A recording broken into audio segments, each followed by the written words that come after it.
समुदाय को, एक संप्रदाय को अगर दबाना चाह रही है तो उसे इस तरीके से नहीं दबाया जा सकता। हाँ, वो बात उनकी बहुत सही है कि भाई जिन बच्चों के हाथ में किताब होनी चाहिए थी, जिनके हाथ में नोटबुक होनी चाहिए थी, जिनके हाथ में पुस्तकें होनी चाहिए थी, उन बच्चों के हाथ में पोस्टर दे दिया। मैं ये पूछना चाहूँ बाबा को, उन मुसलमान बच्चों के इतने खैर खां आप लोग बाग है, इन हिंदू बच्चों का क्या होगा जहां से जिस प्रदेश की 24,000 विद्यालय आपने बंद करवाए थे। लेकिन वो अगर एक संत राजा बन रहा है तो उसके लिए तो सब धर्म बराबर है। जय हिंद दर्शकों, मैं आपके साथ मुस्तफ़ा चौधरी और मेरे साथ शामली शामला के पूर्व प्रधान ठाकुर उग्र सिंह चौहान बैठे हुए हैं। भाई साहब, आपकी पूरी नज़र होगी इस प्रकरण पर। एक हाँ। तो आई लव मोहम्मद को लेकर इतना बड़ा विवाद होना और उसके बाद फिर मुख्यमंत्री जी का कूदना, एक तरह से आप इसको पूरे प्रकरण को कैसे देखते हैं? दुर्भाग्य है इतनी बड़ी घटना ही नहीं थी, या जो जितनी बड़ी बना दी गई। अगर 4 सितंबर की घटना को आप कानपुर की को देखें तो इतनी बड़ी नहीं थी। एक छोटा सा एक पोस्टर था, बैनर था, जो एक जुलूस जा रहा था, मुसलमान अपना एक जुलूस निकाल रहे थे। उस जुलूस में जहाँ बोर्ड लगना था, उनका बैनर लगना था, उस स्थान की बजाय दूसरे स्थान पे लगा दिया। कुछ हिंदू संगठन के लोगों ने विरोध कर दिया उस पर कि भाई ये तो वहां लगना चाहिए था, यहाँ क्यों लगा दिया। अब इस बात को लेके कुछ लोगों ने उस पर आपत्ति जो जताई तो उसे वहां से हटा भी दिया गया। कुछ दिनों के बाद में फिर वहाँ इससे जो क्रियाएं प्रतिक्रियाएं आई, ये तो था ही। फिर एक दिन एक बोर्ड फिर लग गया वहाँ, वो एक खेल के मैदान में लगा हुआ था कानपुर में। कुछ बच्चे वहाँ क्रिकेट खेल रहे थे, क्रिकेट की बॉल जाके उस पोस्टर पर लगी और वो पोस्टर फट गया। पोस्टर के फटने पे एक विवाद हो गया, क्यों पहले ही विवाद था। फिर दूसरा ये हो गया कि जानबूझ के किया, जबकि बच्चे खेल रहे थे, स्वाभाविक था, माहौल ही ऐसा था। वहां तो चाहे भगवान शिव का भी होता, चाहे वहां किसी कंपनी का होता, किसी का भी होता, जब गेंद के सीध में आया तो फटना ही फटना था। अब इसके फटने से विवाद इतना बड़ा हो गया कि भाई साहब कानपुर जली, कानपुर के बाद में लखनऊ गया, वहां धरने प्रदर्शन हुए, शाहजहांपुर गया, रामपुर गया, जाते जाते ये आ गया बरेली में। दुर्भाग्य ये कि जो आदमी नेतृत्व कर रहा उसका फर्ज बनता है फिर या तो वो मर्दों की तरह जब नेतृत्व किया, उसने लोगों को बुलाया तो फेस करे, बिल्कुल, फिर सामने खड़ा हो, और नहीं तो कायरों की तरह अगर बिल में बढ़े तो इन लोगों को सोचना चाहिए कि तुम्हारे कौन खैर खां है। ये जो थे तौकीर रजा साहब ने ऐलान कर दिया, और उनके आह्वान पे, नदीम के आह्वान पे, डॉक्टर नसीर के आह्वान पे ये लोग बाग आए, जो बेचारे अशिक्षित लोग बाग थे या धर्म में बिल्कुल अंधे हो रहे थे, वो लोग बाग वहां चले आए। और वो घर से भी नहीं निकले। जब वो घर से नहीं निकले, जब जुलूस जा रहा था, कुछ लोग ये भी कह रहे कि उनको हाउस अरेस्ट कर लिया। नहीं, हाउस अरेस्ट बाद में हुआ। ये बाद की घटना है, उससे पहली घटना नहीं है। उससे पहले तो ये था कि उन्हें आना चाहिए था ना। और अगर हाउस अरेस्ट कर भी लिया था तो फिर लोगों को इकट्ठा नहीं होना था। बिल्कुल, फिर उन लोगों को ये सोचना चाहिए था कि भाई जो हमारा लीडर ही नहीं हमारे साथ है, नेतृत्व करने वाला ही नहीं, कायरों की तरह बैठ गया, बिल में बढ़ गया, तो फिर हम किसके साथ जाके लड़ाई लड़ेंगे। ये एक दुर्भाग्य है, और ये सिस्टम बहुत पहले से चला हुआ आ रहा। पता नहीं क्यों लोग बाग समझते नहीं राजनीतिक लोगों की चाल, कि हमें दो संप्रदायों को जो ठीक ठाक जीवन अपना जितने चले आ रहे सदियों से, बहुत लंबे समय से, कई सौ सालों से, उन लोगों बागों में अक्सर झगड़ा करवाने का जो षड्यंत्र रचते हैं, उसकी चाल को हम लोग बाग आज तक समझ नहीं पाए। इसी में तौकीर रजा है, इसी में और बहुत सारे लोग बाग आ जा। प्रधान जी, तौकीर रजा ने बुलवाए, फिर वो नहीं आए, पुलिस के साथ टकराव हुआ। आरोप है कि पथराव हुआ था। और उनका आरोप है कि पुलिस ने भद्रता की, जो भी हुआ गलत हुआ। लेकिन उसके बाद मुख्यमंत्री जी का बयान कि मौलाना भूल गए थे किसकी सरकार है। नहीं, ये तो बहुत गलत है ना। आज के दिन बीजेपी का यही तो ट्रेड है, यही एक सिस्टम है उनका कि वो दबाना चाहते हैं। और मैं ये कहूँ कि किसी भी चीज को जितना दबाओगे वो उतनी उठेगी, ये विज्ञान का सिद्धांत है। अब वो सरकार भी दबाना चाह रही, एक समुदाय को, एक संप्रदाय को अगर दबाना चाह रही है तो उसे इस तरीके से नहीं दबाया जा सकता। हाँ, वो बात उनकी बहुत सही है कि भाई जिन बच्चों के हाथ में किताब होनी चाहिए थी, जिनके हाथ में नोटबुक होनी चाहिए थी, जिनके हाथ में पुस्तकें होनी चाहिए थी, उन बच्चों के हाथ में पोस्टर दे दिया। मैं ये पूछना चाहूँ बाबा को, उन मुसलमान बच्चों के इतने खैर खां आप लोग बाग है, इन हिंदू बच्चों का क्या होगा जहां से जिस प्रदेश की 24,000 विद्यालय आपने बंद करवाए थे। ये तो कोर्टों के आदेश से चलो दोबारा फिर वे विद्यालय। प्रधान जी, उन बच्चों के हाथ में आई लव मोहम्मद के पोस्टर न होकर के किताब, साइंस की किताब होनी चाहिए थी, कलम होनी चाहिए थी, ये मुख्यमंत्री जी का बयान मुझे भी अच्छा लगा। लेकिन दूसरी साइड में जब कावड़ यात्रा चलती है तो बहुत सारी तस्वीरें आई कि 5-5, 10-10 साल के बच्चे कावड़ लेकर के चल रहे थे। मैं नहीं कहता कि नहीं चलना चाहिए, धार्मिक भावनाएं, लेकिन क्या मुख्यमंत्री जी को उनकी फिक्र नहीं है?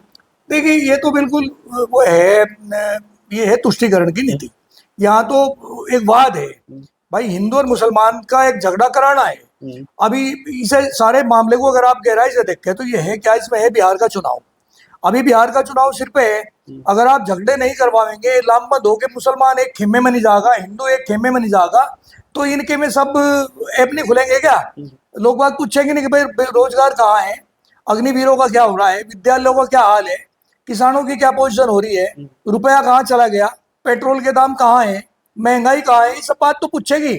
और जब झगड़ा ही करवा के रखेंगे तो ये लोग बहुत उलझे रहेंगे, कोर्टों के अदालतों के चक्कर में हो जाएंगे। जो मूल बुनियादी मुद्दे हैं उनसे ध्यान भटकेगा। बिल्कुल। अभी बिहार का चुनाव सिर पे है। एक सवाल मैं आपसे पूछना चाह रहा हूँ कि जिस तरह मुख्यमंत्री जी ने इस पूरे मसले पर मोर्चा संभाला कि मौलाना को पता नहीं था और दंगाइयों की 7 पुश्तें याद करेंगी, कर्फ्यू नहीं लगेगा, ये तमाम बातें उनसे मैं एग्री करते हुए एक सवाल ये पूछना चाहता हूँ आपके जरिए, क्या जो अभी पीछे फतेहपुर में एक मजार पर चढ़े थे लोग, भगवा झंडा लहराया, तोड़फोड़ की, उससे भी पहले बहुत सारी मस्जिदों पर झंडे बदले गए, छतों पर झंडे बदले गए, तब मुख्यमंत्री का सॉफ्ट होना, तो क्या मुख्यमंत्री जी ये चाहते हैं कि मुस्लिम तो दंगाई ना बने, वो तो कॉपी और पेंसिल उठा करके स्कूल में जाए, तो क्या हिंदू बच्चों की मुख्यमंत्री जी ने फिक्र नहीं है?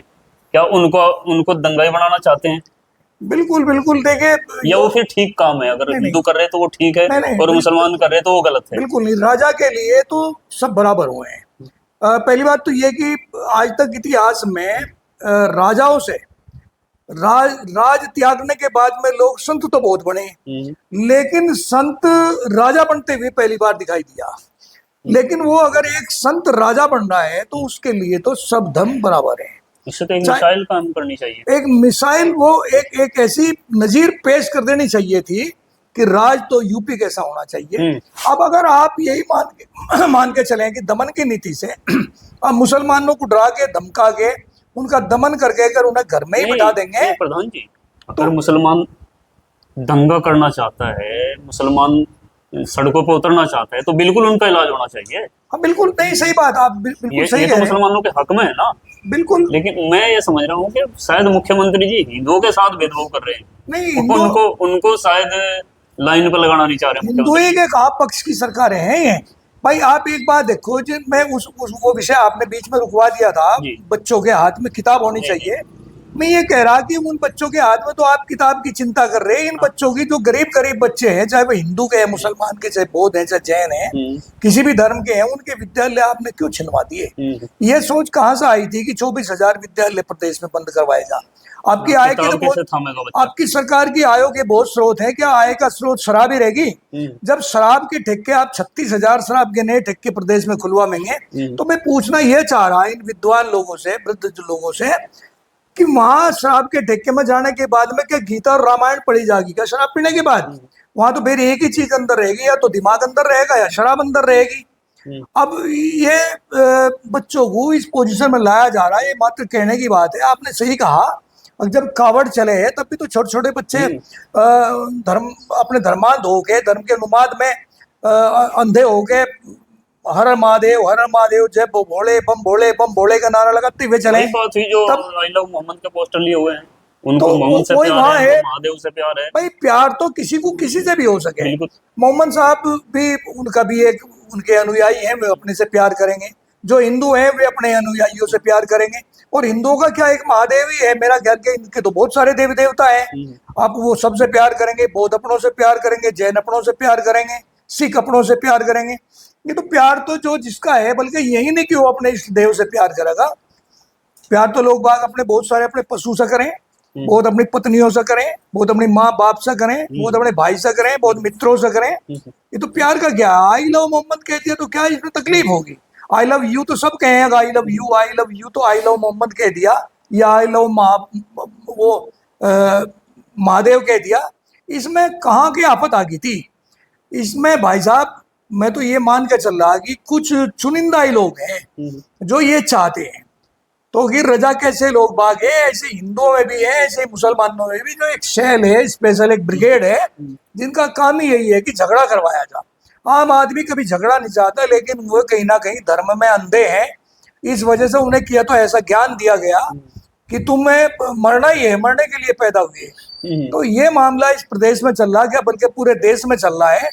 आज हम सारी जो बुनियादी हमारी समस्याएं हैं उनसे हम अपना मुंह मोड़ के बैठ गए। जो जरूरत थी हमारे, उनकी तरफ ध्यान नहीं है, ध्यान केवल यहाँ रह गया। जो धर्म का मामला है वो हम अपने घर या धार्मिक स्थल पर मना सकते हैं, उसको हम सड़कों पर मनाएंगे, और जो बुनियादी मुद्दे हैं उनसे हम आंख फेर लेंगे। ये राजनीति आजकल देश में चली हुई है। ये तो बीजेपी का मूल मंत्र है। ये तो देखिए, धरने प्रदर्शन कब नहीं हुए, ज्ञापन कब नहीं दिए गए, सदा से देते हुए आए, आंदोलन कब नहीं हुए। लेकिन यहाँ तो आंदोलनों को भी कुचलने की परंपरा इनकी है, धरने प्रदर्शनों को ये लोग बाग बर्दाश्त नहीं करते। डिक्टेटरशिप पे तानाशाही है कि जो है तो मैं हूँ, मेरे अलावा कोई नहीं है, चाहे दिल्ली की सरकारें हो, चाहे प्रदेश की सरकारें हो। लेकिन सर्वभावनाएं होनी चाहिए ना भाई। आप एक ऐसी जाति से विलोम करें और ऐसे प्रदेश के आप मुखिया हैं, आपने केवल ये तो आप इस चीज को तो दमन कर रहे हैं, फिर आप दमन भ्रष्टाचारी का भी करते हैं। भ्रष्टाचारी आपकी चरम सीमा पे आप ही के प्रदेश में, बेरोजगारी चरम सीमा पे आपके प्रदेश में, नए बच्चों को, छोटी छोटी उम्र के बच्चों को नशे की लतें लग गई, वो बैठ के हुक्के वो बाहर चल रही है, नए नशे आ रहे हैं, तो उसकी तरफ ध्यान क्यों नहीं दिया जा रहा। प्रधान जी, आप काफ़ी उम्रदराज भी हैं और 2 बार आपने गांव की प्रधानी भी की है, आप सामाजिक कार्यक्रमों में भी जाते हैं, आप राजनीति में भी काफ़ी सक्रिय हैं, राजनीतिक विश्लेषक भी हैं। इतने लंबे अनुभव के दौरान आपने बहुत सारे मुख्यमंत्री भी देखे, और जैसे आपने कहा कि संत मुख्यमंत्री छोड़कर तो संत बनते देखे हैं, मतलब राज छोड़ के संत तो बनते हुए देखे, संत राज बनता पहला देखा। तो क्या ऐसा फील हो रहा है कि एक संत का राज्य अलग तरह से चल रहा है? हो क्या रहा है कि वही मुट्ठी भर लोग बाग है, बहुत सारे, ज्यादातर तो लोग बाग आहत हैं इस चीज से। बाबा से किसी को तकलीफ नहीं, वो राज करे, कोई दिक्कत नहीं है। लेकिन जब हिंदू मुसलमान का जहर घोड़ा जाए तो बहुत सारे लोग दुखी हैं। लेकिन कुछ ही लोग हैं जो फिर नारे लगावेंगे, I love Yogi, I love योगी, ये इस टाइप के नारे लगावेंगे, हम तुम्हारी साथ हैं, तुम लड़ो, लट बजाओ, पुलिस लट बजाओ, हम तुम्हारी साथ है। भाई क्या किसकी साथ है, क्या कर लेंगे साथ रह के? पुलिस में तो खुद अपने आप में ताकत है, पुलिस तो लट, उसके पास तो लट है, वो तो कर लेगी अपना काम। इसमें राजनीतिक ध्रुवीकरण बाबा का जो एक मामला है होना चाहिए, उस हिसाब से हम लोग बाग भी परेशान हैं, आहत हैं। केवल इस चीज को मान ले कि आप क्राइम कंट्रोल है। अब क्राइम करने वाले केवल एक ही संप्रदाय समुदाय के लोग नहीं है, क्राइम करने वाले दोनों संप्रदाय के लोग बाग है, बल्कि इसके अलावा भी है। वो अपराधी कहीं भी पैदा हो सकता है, किसी भी जाति, किसी धर्म, किसी मजहब में अपराधी पैदा हो सकता है। अपराधियों का आपने इलाज किया, बहुत बढ़िया बात है, लेकिन धरना प्रदर्शन तो होगा। अपनी बात आदमी कहेगा कैसे? तो गिर रजा कैसे लोगों से तो खैर सावधान रहना चाहिए, लेकिन भविष्य में भी इस प्रकार के धरने तो दिए जाएंगे, शांति तरीके से हो, चाहे आपका प्रदर्शन हो, आपके ज्ञापन हो, ये कैसे रुकेंगे? आप बार बार अगर ये नारे लगाए जा रहे हैं कि भाई जाति सूचक शब्द नहीं लिखा जाएगा बिल्कुल भी, कहीं किसी प्लेट पे, किसी के मकान पे, कहीं किसी के प्रतिष्ठान पे, तो क्या लिखेंगे? और नहीं, एक तरफ लिखने से मना करा जाएगा और एक तरफ जहर भी घोड़ा जाएगा जाति और धर्म के नाम पर। नहीं, रुक ही नहीं सकता। जो चीज सदा से होती आई, भाई मैं तो ये कह रहा कि बाबा का राज में बुलडोजर का राज है। ये बुलडोजर किसी समस्या का समाधान नहीं है। कुछ लोग बाग बड़े खुश हो इस चीज से कि मुसलमानों के साथ ये किया गया, निष्पक्ष होना चाहिए। अगर वही है, मुसलमानों के साथ गया, भाई मजा आ गया, बहुत बढ़िया हो गया, भाई ठीक हो गया, देखे ढंग बैठ गया। अगर ये बात मन में है तो फिर तो ढंग ही बैठ रहा, नहीं तो बुलडोजर, आप ढंग मुसलमान का बिठा रहे, अपना भी तो भाई साहब बुलडोजर किसी समस्या का समाधान नहीं है। मैं तो ये कहूँ, अगर आपको ये लगे अब भाई उन्होंने मजार की जमीन पे 70 दुकानें बना दी, डॉक्टर नसीर ने या तोगीर रजा ने, इन्होंने दुकानें बनाई और वो दुकान किराए पे दे दी। आप उन दुकानों का अधिग्रहण कर लें, उन्हें ढा क्यों रहे? भाई उन्हें अधिग्रहण करके उन्हें दूसरे लोगों में आवंटित कर दें। अब ये भी तो सरकारी संपत्ति का नुकसान होने लग रहा है। आप बुलडोजर को लेके वहां से डारे, भय किसमें पैदा कर रहे हैं? भाई अगर ये लोग बाग नो सोच रहे हो, क्रिया की प्रतिक्रिया नहीं होगी तो क्रिया की प्रतिक्रियाएं हमेशा हो है। अगर आज यहाँ ये हो रहा तो एक कहावत, एक शेर है कि जहां आज मैं हूं यहाँ कल कोई और था, ये भी एक दौर है, वो भी एक दौर था। ये तो प्रकृति का नियम है, ऐसे ही बदलाव चलता रहे है। लोकतंत्र है, लोकतंत्र को लोकतंत्र रहने दिया जाए, उसमें लोगों को अपनी बात कहने का अधिकार है। हाँ, इसमें ये गलती जरूर है कि जो बरेली में गलती हुई वो बड़ी गलती थी, जबकि कानपुर की घटना से ये घटना शुरू होती है और उसके बाद में हिंदू संगठन भी आए, उसको सुलगने दिया, जबकि हिंदू संगठन भी मुसलमानों के साथ थे और मुसलमानों के भी बहुत सारे संगठन साथ थे और ये बात वहां दब भी गई थी। इसे सुलझा के वो रखा, सुलगा के रखा, ताकि ये चिंगारी बढ़ती बढ़ती और इसकी ज्वाला बरेली में आके धधक जाए। शायद यही आज की राजनीति का प्रचलन हो गया है कि छोटे छोटे मुद्दों को बड़ा कैसे बनाया जाए, हिंदू मुस्लिम कैसे की जाए और बुनियादी मुद्दों से ध्यान भटके। बस यही गुजारिश है कि आप अपने हित देखिए, किसी का ढंग किस तरह से बैठ रहा है उस पर ध्यान ना देकर आपका ढंग कैसे बिगड़ रहा है और कैसे बैठना है इस पर ध्यान दीजिए। अपराधी प्रवृत्ति के लोग हर जगह हैं और इलाज अपराधी का होना चाहिए, ना कि किसी धार्मिक व्यक्ति का। बिल्कुल। वीडियो अच्छी लगे तो शेयर कीजिएगा और कमेंट बॉक्स में अपनी राय भी दीजिएगा। धन्यवाद। नमस्कार भाई साहब।